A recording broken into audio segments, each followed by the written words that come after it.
Saudi अरब रा crown prince Sheikh Khalid बिन मोहम्मद बिन जायद Al Nahyan प्रधानमंत्री नरेंद्र मोदी से कर्या मुलाकात। दोनों देशार आपसी हितां संबंधा माळे करी की बातचीत। केंद्रीय मंत्री अर्जुन राम मेघवाल झालावाड़ रा कनवाड़ी गांव में राखीजा कार्यक्रम में भी शामिल। कया बैठक रमाय उपचुनाव ने लेर रणनीति बनावार संगठन ने मजबूती देवा माथे करी की चर्चा।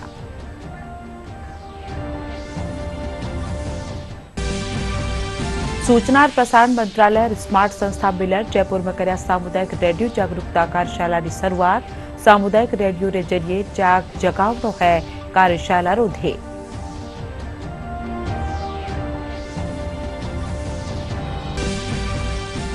जोधपुर में युद्धाभ्यास तरंग शक्ति में वायु सैनिका रो हैरत अंगेज प्रदर्शन जारी। बीकानेर में भारत और अमेरिका रा सैनिक मिलर कर रहा है युद्ध रो अभ्यास।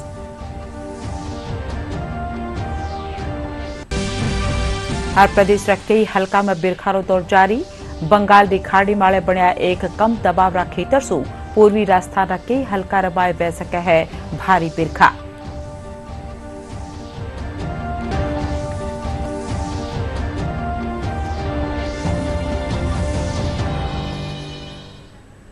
खबरां में आपरो घणो घणो स्वागत। खबरां विगतवार।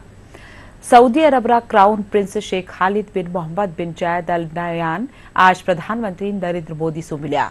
वारे सागे मंत्रियों प्रतिनिधि मंडल भी भारत की यात्रा माड़ा है। नवी दिल्ली रा हैदराबाद हाउस में दोनों देशा आपसी हितां और संबंधा ने लेर चर्चा करेगी। क्राउन प्रिंस राजघाट माळे महात्मा गांधी समाधि स्थल पुगर ने श्रद्धांजलि दीना।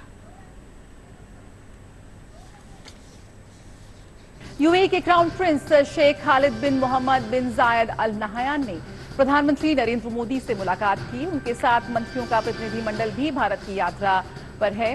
नई दिल्ली स्थित हैदराबाद हाउस में दोनों देशों के आपसी हितों और संबंधों को लेकर चर्चा हुई। यूएई और भारत के बीच व्यापक आर्थिक साझेदारी के संबंध। तो हैदराबाद हाउस में प्रधानमंत्री नरेंद्र मोदी के साथ क्राउन प्रिंस की अहम मुलाकात। आपसी हित से जुड़े तमाम मुद्दों पर यहां पर चर्चा हुई। यूएई क्राउन प्रिंस की भारत यात्रा बेहद अहम मानी जा रही है। राजधानी दिल्ली के हैदराबाद हाउस में प्रधानमंत्री नरेंद्र मोदी ने क्राउन प्रिंस से मुलाकात की। क्राउन प्रिंस का राष्ट्रपति द्रौपदी मुर्मू के साथ भी मिलने का कार्यक्रम है। दोनों देशों के बीच रिश्तों में बीते 10 वर्षों में काफी गर्माहट आई है, मजबूती आई है। नई ऊंचाइयों को छूते हुए दोनों देशों के रिश्ते और उसकी एक झलक, एक उदाहरण, एक बानगी इन तस्वीरों में भी साफ देखी जा सकती है। अपनी यात्रा के दौरान क्राउन प्रिंस राजघाट पर महात्मा गांधी को पुष्पांजलि भी अर्पित करेंगे। आज राष्ट्रपति द्रौपदी मुर्मू से भी वो मुलाकात करेंगे। क्राउन प्रिंस की इस यात्रा का उद्देश्य संयुक्त अरब अमीरात और भारत के संबंधों को प्रगाढ़ करना है। क्राउन प्रिंस के साथ मंत्रियों, वरिष्ठ अधिकारियों, उद्योगपतियों और आर्थिक भागीदारों का एक प्रतिनिधिमंडल भी आया है। क्राउन प्रिंस खालिद आर्थिक सहयोग बढ़ाने के लिए भारत में वरिष्ठ अधिकारियों के साथ भी बैठक करेंगे। वे कई ऐसे कार्यक्रमों में भाग लेंगे जिनमें विविध क्षेत्रों में यूएई और भारत के मजबूत आर्थिक और सांस्कृतिक संबंधों को दर्शाया जाएगा। तो क्राउन प्रिंस राष्ट्रपति द्रौपदी मुर्मू से भी करेंगे मुलाकात। साथ ही उनका महात्मा गांधी की समाधि स्थल राजघाट पर भी जाने का कार्यक्रम है। और क्राउन प्रिंस के साथ वरिष्ठ अधिकारियों और उद्योगपतियों और मंत्रियों का एक प्रतिनिधि मंडल भी भारत आया है। आर्थिक सहयोग बढ़ाने पर यहां पर खासा जोर है दोनों देशों के बीच। और इनका 3 दिवसीय भारत दौरा जो काफी महत्वपूर्ण माना जा रहा है। प्रधानमंत्री के साथ भी क्राउन प्रिंस ने आज हैदराबाद हाउस में मुलाकात की और कई अहम मुद्दों पर चर्चा हुई। केंद्रीय वित्त मंत्री निर्मला सीतारमण की अध्यक्षता में जीएसटी परिषद री 54वीं बैठक नवी दिल्ली में राखी जा रही है। बैठक में सगला राज्य वित्त मंत्रियों ने साथ जीएसटी से जुड़िया प्रस्ताव वाले चर्चा करी है। इनके साथ ही ऑनलाइन खेल वाले लागवाड़ा जीएसटी वाले स्टेट्स रपट परिषद रे सामने धरी जा सके है।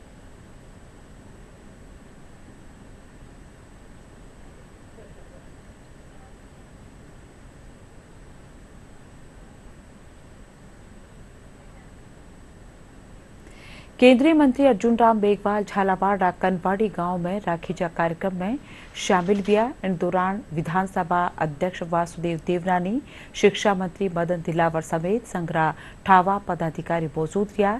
इन मौके मीडिया से बातचीत करता था केंद्रीय मंत्री कहा कि बैठक रमाए आवाड़ा उपचुनाव ने ले रणनीति बनावा और संगठन ने मजबूती देवा माले चर्चा करेगी।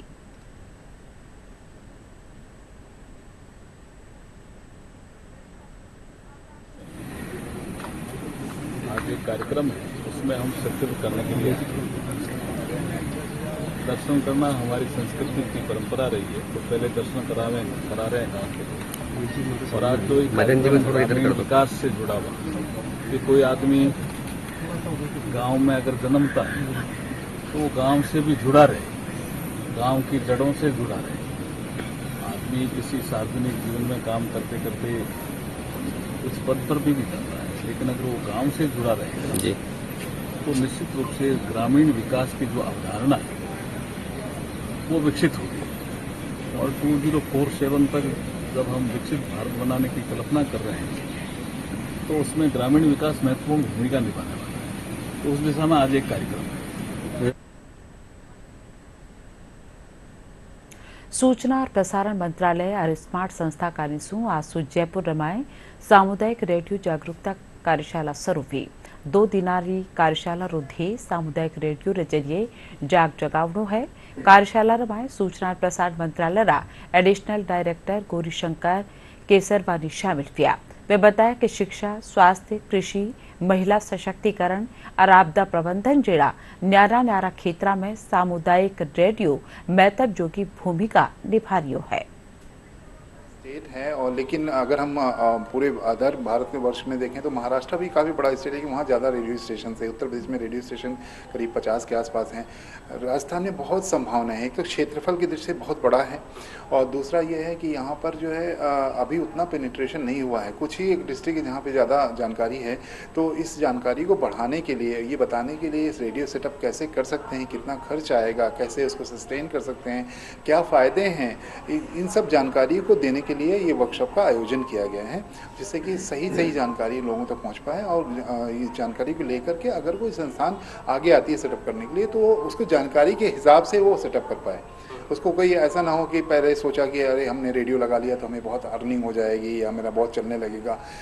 रेडियो कितना क्या स्कोप है, इसके बाद जानकारी देने के लिए वर्कशॉप का आयोजन। सामुदायिक रेडियो का जो ये एक सेक्टर है, ये बहुत ही इंटीग्रेटेड सेक्टर है। और मैं ये कहूँगी कि मंत्रालय में केवल यही एक ऐसा सेक्टर है जहाँ पर स्टेक होल्डर्स को इन्वॉल्व किया गया है। तो स्मार्ट बहुत सारे स्क्रीनिंग कमेटी में और बहुत सारी कमिटीज़ में सरकार के साथ जुड़ी रही है। और कम्युनिटी रेडियो के लिए हम क्या कर सकते हैं, इसको कैसे बढ़ा सकते हैं, उसके लिए हम लोग निरंतर काम कर रहे हैं। सरकार कुछ एजेंसीज़ को एम्पैनल करती है, तो स्मार्ट काफ़ी समय से एम्पैनल्ड है। और हम लोग साल में पहले 3 वर्कशॉप्स करते थे, अब 2 वर्कशॉप्स करते हैं। तो अभी हम लोग 500 सामुदायिक रेडियो पूरे देश में है। इसका प्रोसेस थोड़ा सा टीडियस है, लेकिन उसको भी सुविधाजनक बनाने के लिए मंत्रालय जो है इंफॉर्मेशन एंड ब्रॉडकास्टिंग मिनिस्ट्री पूरी तरह से कार्यरत है। सबसे ज़्यादा तो हम हिंदुस्तान के अंदर जो टिपिकली जो एक तो हेल्थ का मैसेज होता है और दूसरा यानी किसान का मैसेज होता है, जो हमारे हिंदुस्तान की जो आमदनी, और तीसरा सबसे ज़्यादा मैसेज हिंदुस्तान के अंदर जा रहा है डेयरी डेवलपमेंट का। जो डेयरी डेवलपमेंट इतना अच्छा हर जगह पे जा रहा है, जो हमारे हिंदुस्तान की जो बहनें हैं, जो यानी जो वुमन है, वो आज सबसे ज़्यादा कंधे से कंधा, हाथ से हाथ मिला के डेयरी डेवलपमेंट में आगे बढ़ रही है। वो मैसेज सबसे ज़्यादा किसान के अंदर, वो हम किसान डेवलपमेंट के अंदर हम आगे बढ़ाना चाह रहे हैं। जोधपुर में तरंग शक्ति युद्ध अभ्यास के दौरान आज भारतीय सेना रा तीनों प्रमुख देश में बढ़िया लाइट कॉम्बैट एयरक्राफ्ट तेजस में उड़ान भरिया। तीनों प्रमुखारी उड़ान क्रॉस डोमेन सहयोग वाले बढ़ता फोकस ने दर्शावे है। जिनमें जमीन, समुद्र और वायुसेना आधुनिक चुनौतियों रो सामो करवा खातर सागे काम कर रही है। इन अभ्यास रमाए तेजस ने शामिल करनो भारत रा रक्षा बुनियादी ढांचा रा आधुनिकीकरण में स्वदेशी प्लेटफॉर्म री महत्व जोगी भूमिका ने दर्शावे है।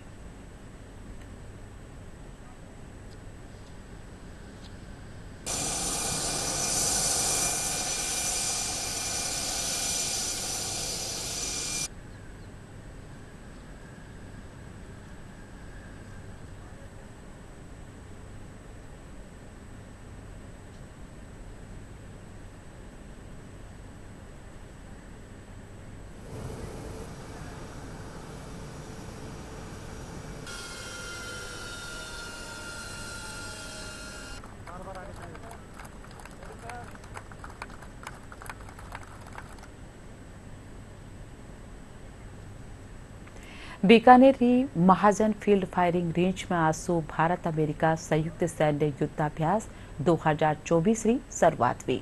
22 सितंबर ताणी राख्या जावाड़ा इन युद्ध अभ्यास में दोनों सेनावां आपरी वीरता प्रदर्शन कर रही है। इन दौरान सामरिक अभ्यास रमाए आतंकवाद विरोधी कार्रवाई खातर संयुक्त प्रतिक्रिया योजना और खेतर प्रशिक्षण रो अभ्यास करो जा रह्यो है।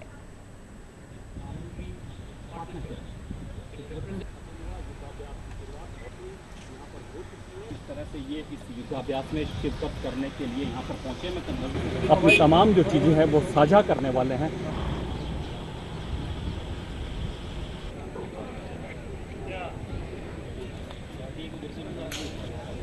आज ये 20वां एडिशन है युद्ध अभ्यास का इंडिया और यूएस का, एंड इसका मकसद ये ही नहीं है कि जो अभी तक हमने अपना स्ट्रेटेजिक रीच दोनों आर्मीज़ ने बनाई है, हमारा मकसद ये भी है कि जो हमारा शेयर्ड पार्टिसिपेशन है इन terms of global piece, stability and security in the world, उसको एज अ यूएन चार्टर के महत्व उसको बढ़ाना, और अगले 2 हफ्ते में इसी बेसिस और इसी हमारा जो मेन बेस है उसी के ऊपर हम उसके ऊपर ट्रेनिंग करेंगे। और जो फोकस हमारा इस पूरा एक्सरसाइज का है वो है यूएन पीस कीपिंग ऑपरेशंस, और फिर एक दूसरे से ओवर पीरियड ऑफ 2 वीक्स जो हम अपना हमारा जो ट्रेनिंग शेड्यूल है उससे हम इम्बाइब करें, अपने बेस्ट प्रैक्टिसेस लें और हम ऐसे बने कि हम interoperable in terms of our tactics, weapons and training हो सके। Well, so thank you for giving me the opportunity to speak. So, as we celebrate the 20th anniversary of Yuddha Abhyas, this is another opportunity for the United States and the Indian Army to train together, to build interoperability, and to really reinforce our capabilities as armies. And so, what better place than here? And what better opportunity than now to build on our interoperability and to build on those shared capabilities that we have. So we're looking forward for the next few weeks of training, and I'm sure that in the process we're going to deepen those relationships and experience those wonderful cultural exchanges. So thank you. Exercise युद्धाभ्यास, ये Indo US joint exercise महाजन field firing ranges में इसका आज आरंभ हुआ है। यह दोनों देशों के बीच में होने वाली एक्सरसाइज युद्धाभ्यास का 20वां संस्करण है जो बहुत ही महत्वपूर्ण है, और इसमें एक बहुत बड़े फोर्स लेवल्स पर दोनों देशों के 600 सोल्जर्स दोनों कॉलम्स में पार्टिसिपेट कर रहे हैं। और इसका वैलिडेशन फेज़ लास्ट में एक 72 आवर्स एक्सरसाइज के साथ 20 से 22 तारीख तक समापन होगा। Inaugurate the 20th edition of exercise Yudhabhyas, और जैसा कि आप सभी लोगों ने सुना ही होगा कि दैट हमारी यूनिट आज से 20 साल पहले 2004 में भी इस एक्सरसाइज में पार्टिसिपेट कर चुकी है, जो कि फर्स्ट एडिशन था एक्सरसाइज युद्धाभ्यास का। और हम आशा करते हैं कि एक्सरसाइज जो है ये हम दोनों देशों के लिए एक अच्छा प्लेटफॉर्म है जिससे कि हम एक दूसरे की बेस्ट प्रैक्टिसेस सीख सकते हैं और हमारा जो कॉम्बैट रेडीनेस है उसको फर्दर इम्प्रूव कर सकते हैं। Honored to be a part of UDABOS 24 as we continue to strengthen our cultural experiences, cultural significance with each of our great nations, and continue our professionalism moving forward. You know, it's significant that this is the 20th anniversary of this exercise, and that significance is not lost on us. So we're excited to continue to build that partnership and work with. Our 1st Brigade of the 11th Airborne Division, and what an honor and privilege it is to be here with the Indian Army. I've been here for about only a few minutes, and we're already learning from each other about how do you task organize for operations, how do you fight counterinsurgency, and how do you fight counterterrorism. Bharat ने semiconductor रा खेतर में आत्मनिर्भर बनावा खातर केंद्र सरकार लगातार जुगत कर रही है। आबड़ा बगत में सेमीकंडक्टर री बढ़ती हुई भूमिका ने देखता थका वैश्विक और घरेलू कंपनियां निवेश कर रही है। सेमीकंडक्टर के क्षेत्र में आत्मनिर्भर बनाने के लिए भी केंद्र सरकार लगातार प्रयासरत है। भविष्य में सेमीकंडक्टर की बढ़ती हुई भूमिका को देखते हुए वैश्विक और घरेलू कंपनियों द्वारा बड़े स्तर पर इस सेक्टर में निवेश किया जा रहा है। केंद्र और राज्य सरकारों की ओर से देश में अब तक 6 सेमीकंडक्टर प्लांट्स को मंजूरी दी जा चुकी है। इन 6 सेमीकंडक्टर मैन्युफैक्चरिंग प्लांट्स में अलग अलग कंपनियों द्वारा करीब 2,36,000 करोड़ रुपए का निवेश किया जा रहा है।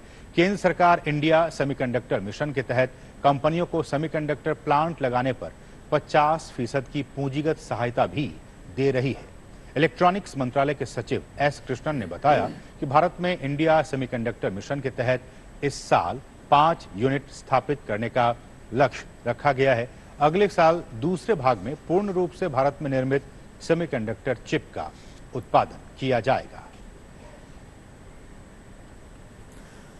भारत में जो इंडिया सेमीकंडक्टर मिशन है उसके अंतर्गत अभी तक 5 बड़े यूनिट्स एस्टैब्लिश करने का मौका हुआ है और इसमें कंस्ट्रक्शन शुरू हो गई है। माइक्रॉन यूनिट जो गुजरात में लग रही है, उसी तरह टाटा के 2 यूनिट लग रहे हैं, एक सीजी पावर का यूनिट लग रहा है और अभी रिसेंटली हमने क्लियर किया है केन्स टेक्नोलॉजीज का प्रपोजल, केंद्रीय मंत्रिमंडल ने उसकी मंजूरी दे दी है।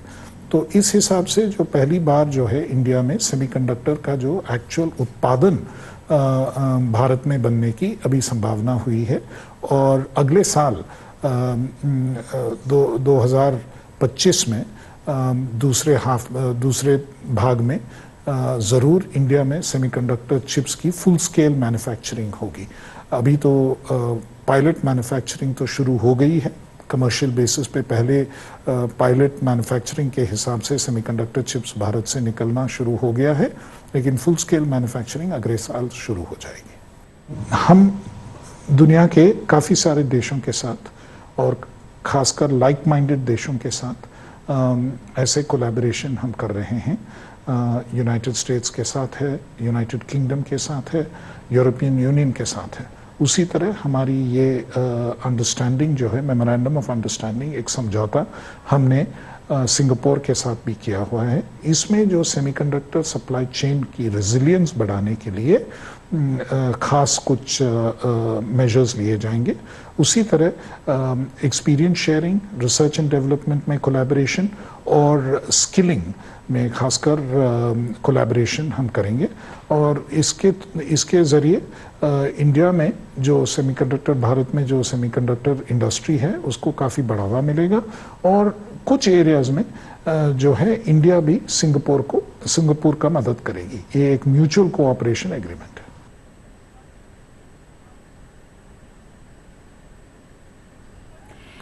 उप मुख्यमंत्री दिया कुमारी नवी दिल्ली में बन रहा राजस्थान हाउस रा कामकाज न देखा। इन मौके पर कहा कि राजस्थान हाउस में राजस्थान में बड़ी चीजा न लगावा खातर कहे हुए है। वे कहा कि इन भवन ने सोलर वाटर हार्वेस्टिंग समेत ग्रीन बिल्डिंग री तरजमाड़ा बनाई जावला। वे कहा कि इन माए राजस्थानी संस्कृति री झलक देखने मिलेला। इन माए राजस्थान रा पर्यटन उद्योग री जानकारी खातर एक सूचना केंद्र बना पारी जुगत भी करी जा रही है। बहुत समय से ये चल रहा है और एक चीज और सामने आई है, क्योंकि पिछली सरकार में ये काम शुरू हुआ था, उस समय बहुत सारे जो फॉरेन चीजें हैं, फ्लोरिंग दी इटालियन और इस तरह की चीजें इनकॉर्पोरेट उन्होंने की थी। मैंने इनको कहा कि हमको लोकल चीजें यूज करनी है, राजस्थानी चीजें यूज करनी है। राजस्थानी हमारे प्रोडक्ट्स हैं जो वर्ल्ड में सब जगह जाते हैं, लेकिन हम अगर राजस्थान हाउस में उसका उपयोग नहीं करेंगे तो क्या फायदा। तो ये राजस्थान हाउस एक झलक होनी चाहिए राजस्थान की, एक ऐसा लगना चाहिए जब आप यहाँ आओ कि हम राजस्थान आ गए।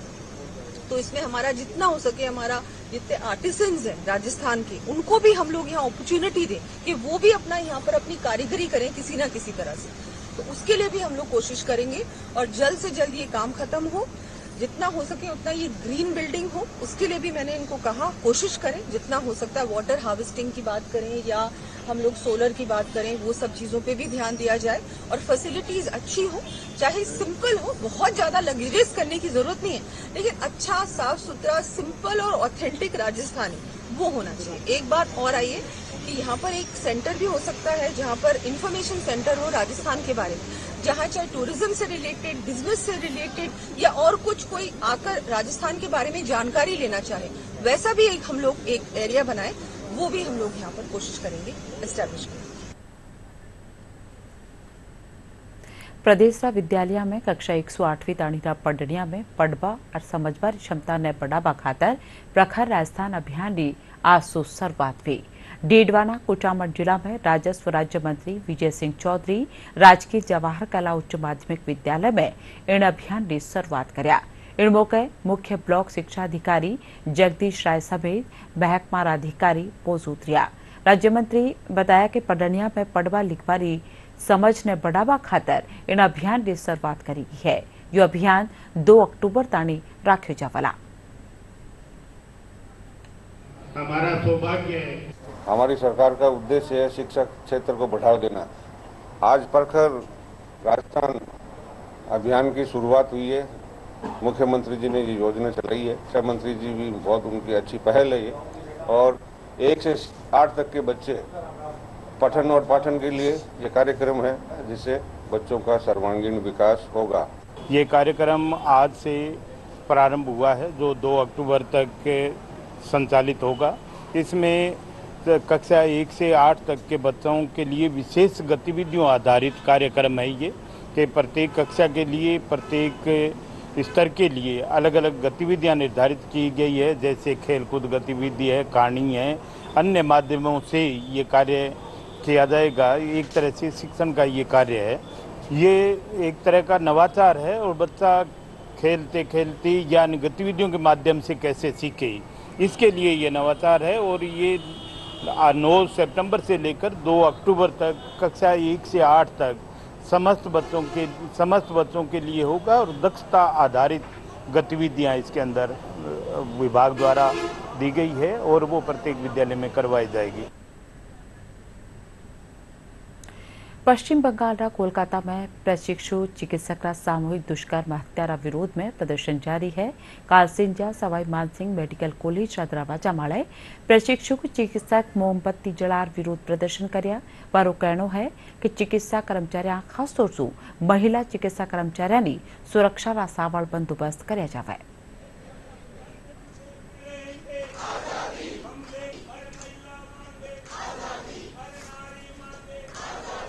आज हमारे साथी वेस्ट बंगाल के अंदर West Bengal junior doctor front पूरे 1 महीने से विरोध प्रदर्शन कर रहा है, तो उनका साथ और सहयोग करने के लिए भी हमें एक्टिव है। आज के दिन न सिर्फ हिंदुस्तान है बल्कि पूरी दुनिया के अंदर USA, UK, कनाडा, ना जाने कितने देश इस मूवमेंट में साथ है और उन सारे देशों में सभी नेशनल एम्बेसी के सामने आज शाम को 5 बजे नेशनल एंथम का गान किया गया है। हम भी उसी तर्ज पे पूरे देश और दुनिया के साथ खड़े और अपनी बहन को न्याय दिलाने के लिए यहाँ एक्टिव है। धौलपुर में देव छठ मौके मचकुंड मेलो लगाई जा रही है। इन बेला रमाए घनी संख्या में श्रद्धालु कुंड में डुबकी लगा रहा है। मंचकुंड धौलपुर जिला मुख्यालय से 3 किलोमीटर री दूरी वाले अरावली री डूंगरिया रे बीच है। हर बरस अठे देव छठ मौका मेलो लागे है। मेला ने ध्यान में रखता थका पुलिस गाड़ी सु सुरक्षा रा सावळ बंदोबस्त कराया गया है। वठे गोताखोरारी तैनाती भी करी गई है।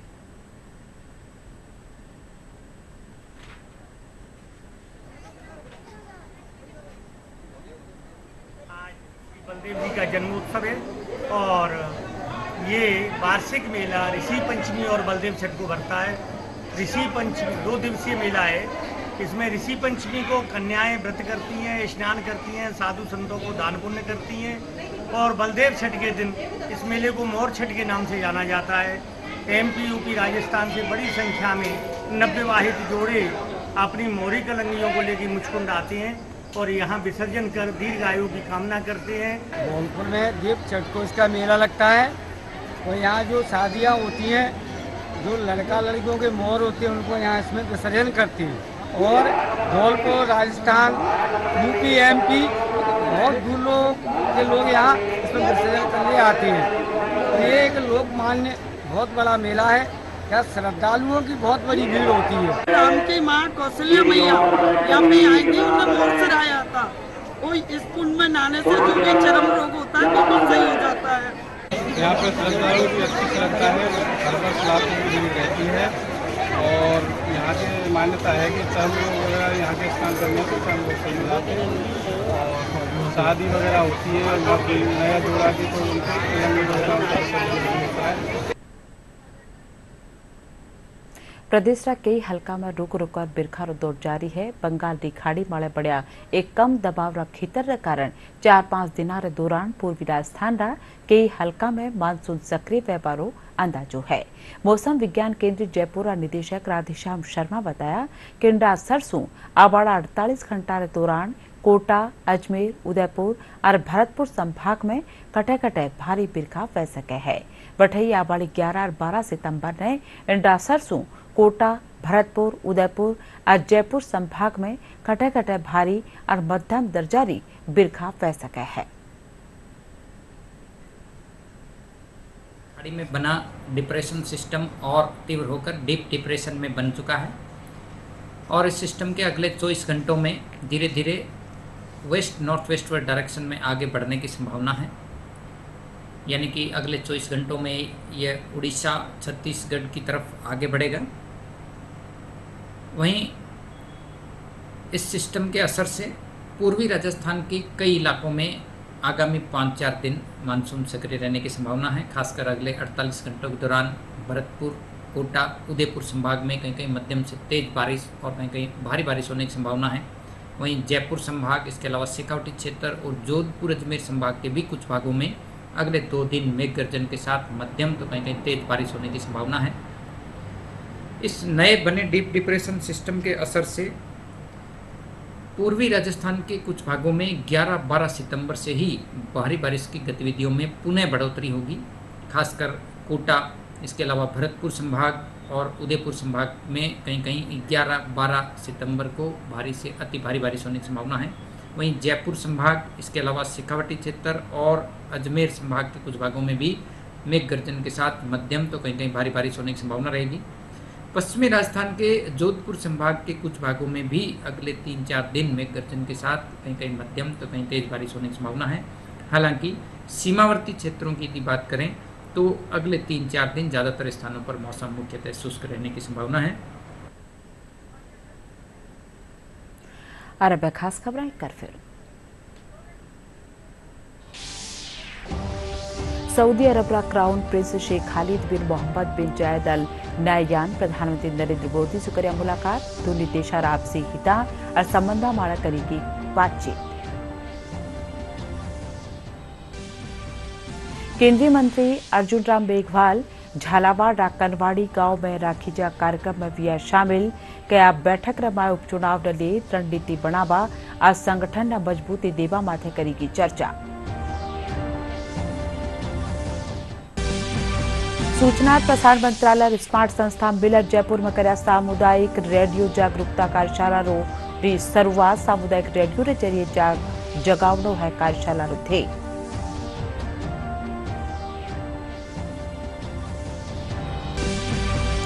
जोधपुर में युद्धाभ्यास तरंग शक्ति में वायु सैनिकों रो हैरत अंगेज प्रदर्शन जारी।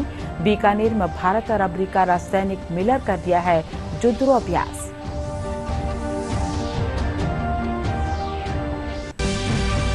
और प्रदेश कई हल्का में बिरखारो दौर जारी। बंगाल की खाड़ी माळे बढ़िया एक कम दबाव रा खेतर सु पूर्वी राजस्थान रा कई हल्का में वह सके भारी बिरखा।